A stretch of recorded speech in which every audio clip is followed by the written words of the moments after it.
BJP protest में तोड़फोड़, पथराव पर दिल्ली पुलिस का बड़ा एक्शन। पुलिस ने 100 को किया गिरफ्तार, कई के खिलाफ एफआईआर दर्ज। सपा एंगल स्टूडेंट नहीं प्रदर्शनकारी, दिल्ली पुलिस का बड़ा खुलासा। तो दिल्ली में कांग्रेस जनता पार्टी के चलो संसद मार्च के दौरान हुई हिंसा के बाद अब दिल्ली पुलिस ने जांच कई स्तरों पर तेज कर दी है। पुलिस अब केवल हिंसा में शामिल लोगों की पहचान ही नहीं कर रही, बल्कि इसके पीछे किसी बड़ी साजिश, हिंसा की पूर्व योजना और पाकिस्तान से जुड़े बताए जा रहे सोशल मीडिया हैंडल की भूमिका की भी जांच की जा रही है। पुलिस और प्रदर्शनकारियों के बीच कई जगहों पर कल झड़प देखने के लिए मिली और इसी प्रदर्शन में प्रदर्शनकारी और पुलिस दोनों घायल हुए। दिल्ली पुलिस ने इसे लेकर बयान जारी कर बताया कि इसमें कितना नुकसान हुआ है और इस बीच 100 से ज्यादा प्रदर्शनकारियों को हिरासत में ले लिया गया है, गिरफ्तार कर लिया है और कई अन्य की जांच जो है चल रही है। सीसीटीवी फुटेज खंगाले जा रही हैं और इसके आधार पर कई अन्य गिरफ्तारियां भी जल्द देखने के लिए मिलेगी।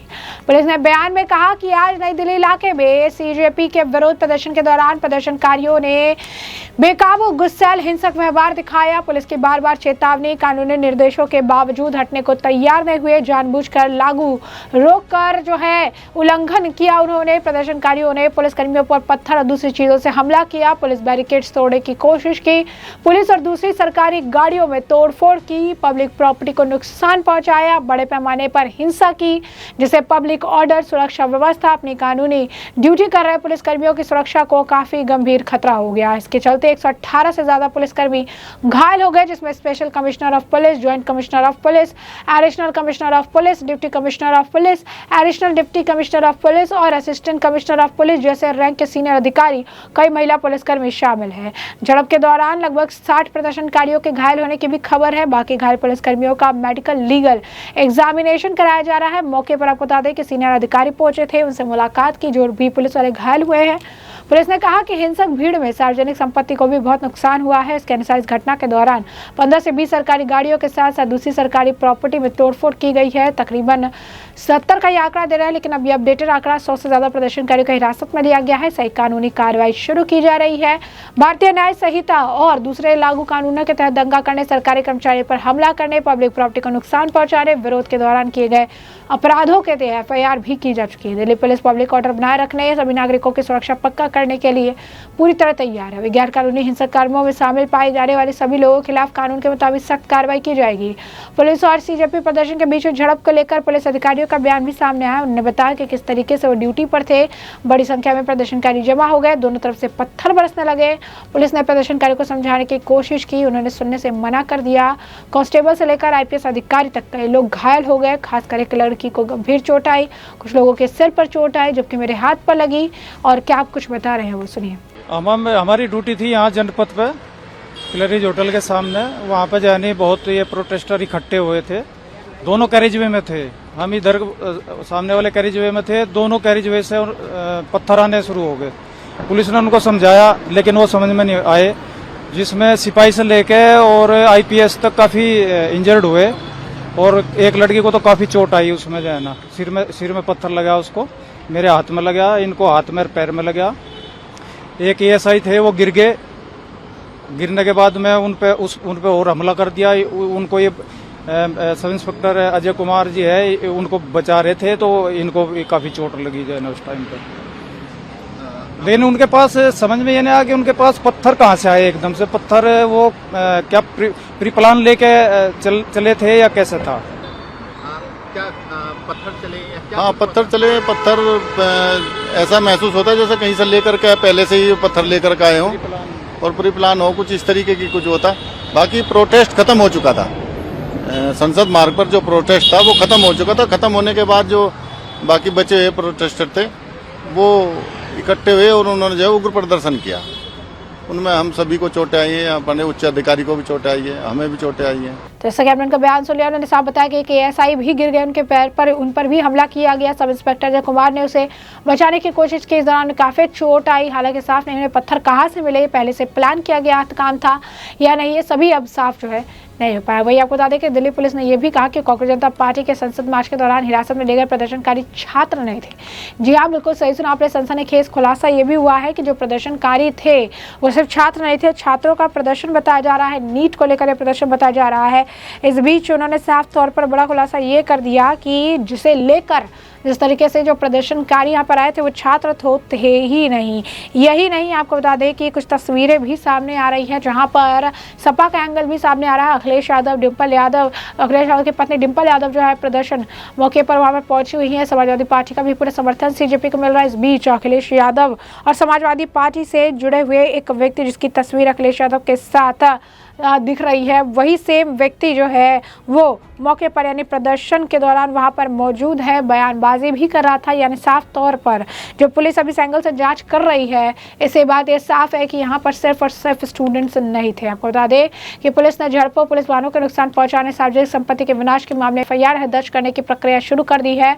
सूत्रों के अनुसार प्रदर्शनकारियों पर सुरक्षा बलों पर पथराव करने का आरोप है और इसके जवाब में ही लाठीचार्ज किया गया था और अब सीसीटीवी के जरिए उनके खिलाफ जो है एक्शन लिया जाएगा। इस बीच आपको बता दें कि सीजेपी के जो आप कह सकते हैं फाउंडर हैं, जो मेन आप कह सकते हैं व्यक्ति अभिजीत दिपके, उनका बयान भी सामने आया है। उन्होंने कहा है कि प्रदर्शन जारी रहेगा। सोनम वांगचुक ने भी अब आगे अपना अनशन जारी रखने की बात कह दी है। उन्होंने जो है साफ तौर पर कहा है कि ये प्रदर्शन नहीं रुकने वाला है, क्योंकि जिस तरीके से पुलिस ने ब्रुटैलिटी कल दिखाई है, लाठीचार्ज किया है, उसके बाद ये फैसला लिया गया है। क्या कहना है उनका, सुनिए।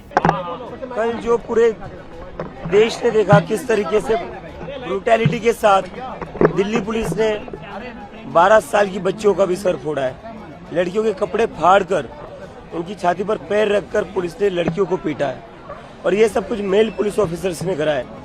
किसी भी लड़की को किसी फीमेल पुलिस ऑफिसर ने हाथ नहीं उठाया, सारे हाथ उठाने वाले मेल पुलिस ऑफिसर थे। मेल पुलिस ऑफिसर ने लड़कियों को पीटा है, उनके गले पकड़े हैं। शर्म आनी चाहिए दिल्ली पुलिस को और मोदी सरकार को, जिन्होंने इसके ऑर्डर्स दिए थे।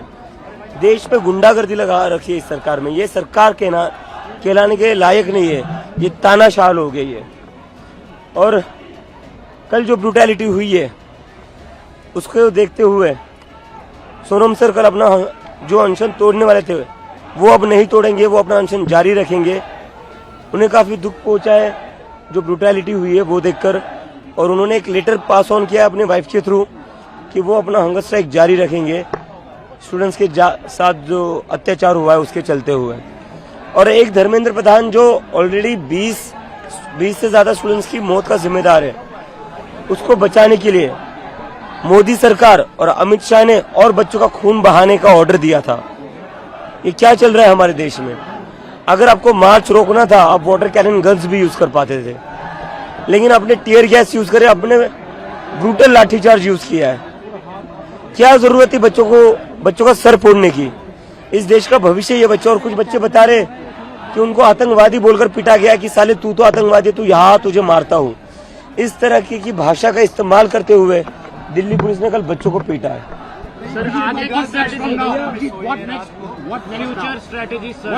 We are going to continue our protest and we will be announcing our next big event soon. Abhijit, ये बताइए जिन लोगों को लाठीचार्ज का शिकार हुए, जो लोग टीयर गैस के शिकार जितने बच्चे हुए, उनसे क्या कहना चाहेंगे आप? उनसे मैं कल खुद हॉस्पिटल में जाकर मिलकर आया और कल मैं रात के 1:30 बजे तक आरएमएल में था। हम सभी उन परिवारों के साथ खड़े और किसी भी तरीके की सहायता लगती है हम उनके साथ खड़े रहेंगे। और मुझे उन लोगों की कहने की जगह वो लोग मुझे कह रहे हैं कि भैया आप पीछे मत हटना, हम लोग इस आंदोलन से जुड़े रहेंगे।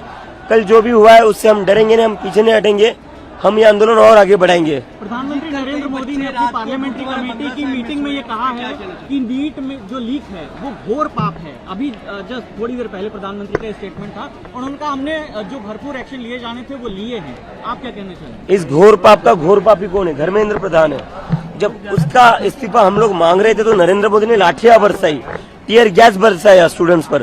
तो ये भाषण से नहीं चलेगा। प्रधानमंत्री को धर्मेंद्र प्रधान को हटाना पड़ेगा। JP Nadda is a fraud.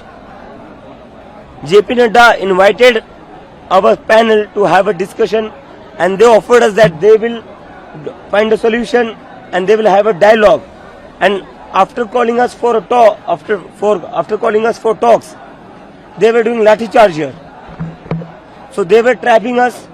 They even house arrested Saurav Das and Ashutosh Shanka at JP Nadda's houses. They took away their phones. We were unable to reach to Ashutosh Shanka and Saurav Das for 3 hours. Abhijit, जो बच्चे रात को बंगला साहिब गुरुद्वारा में सोए हैं, No change in demands. No change in demand, and we are going to take the matter to the court against the police officers who were brutal against the students yesterday. सादे कपड़ों में भी दिखाई दिए थे, बहुत सारे वीडियो ये बहुत ही सोची समझी साजिश थी। परसों रात को ही दिल्ली पुलिस ने यहाँ पत्थरों से भरे ट्रक खड़े कर रखे थे। परसों रात को ही यहाँ टूटी वैन, टूटी कारें खड़ी करके रखी थी, ताकि दूसरे दिन ये जो गोदी मीडिया है वो चला सके कि देखिए कैसे पथराव हो रहा है, देखिए कैसी गाड़ियां तोड़ी गई। जबकि पुलिस ने ये परसों रात ही सब यहाँ खड़ा करके रखा था। मैंने इसके वीडियोस भी ट्वीट करके रखे थे। ये पूरा वेल ऑर्केस्ट्रेटेड प्लान था दिल्ली पुलिस का। गुंडे सिविल ड्रेस में थे, जिनके हाथों में दिल्ली पुलिस ने डंडे थमा रखे थे। कुछ दिल्ली पुलिस के ऑफिसर्स भी थे जो सिविल ड्रेस में आकर हुड़दंग मचा रहे थे, प्रोवोक कर रहे थे बच्चों को। प्रोटेस्टर्स के खिलाफ कनॉट प्लेस थाने में अब तक 5 FIR दर्ज की जा चुकी हैं। तो जिन बच्चों पर FIR दर्ज हुई है, सीजेपी उनके लिए हम सभी स्टूडेंट्स के जिनके खिलाफ लीगल कंप्लेंट्स हुई है, सभी स्टूडेंट्स को लीगल हेल्प प्रोवाइड करेंगे। हम हर एक स्टूडेंट्स के साथ खड़े रहेंगे, जिसके साथ भी पुलिस ने अत्याचार किया उनके साथ हम खड़े रहेंगे। आखिरी सवाल, क्या संसद मार्च फिर से होगा? हम जल्दी बताएंगे उसके बारे में। अभी हम वापस से रिस्ट्रेटेजाइज करेंगे। तो ऐसे में आपने तमाम बयान सुन लिए और हमने आपको जो पूरा मामला है विस्तार से बता दिया है। इस पूरे मामले पर अब आपकी भी जो राय होगा कमेंट सेक्शन में कमेंट करके जरूर से जरूर साझा करिएगा। धन्यवाद।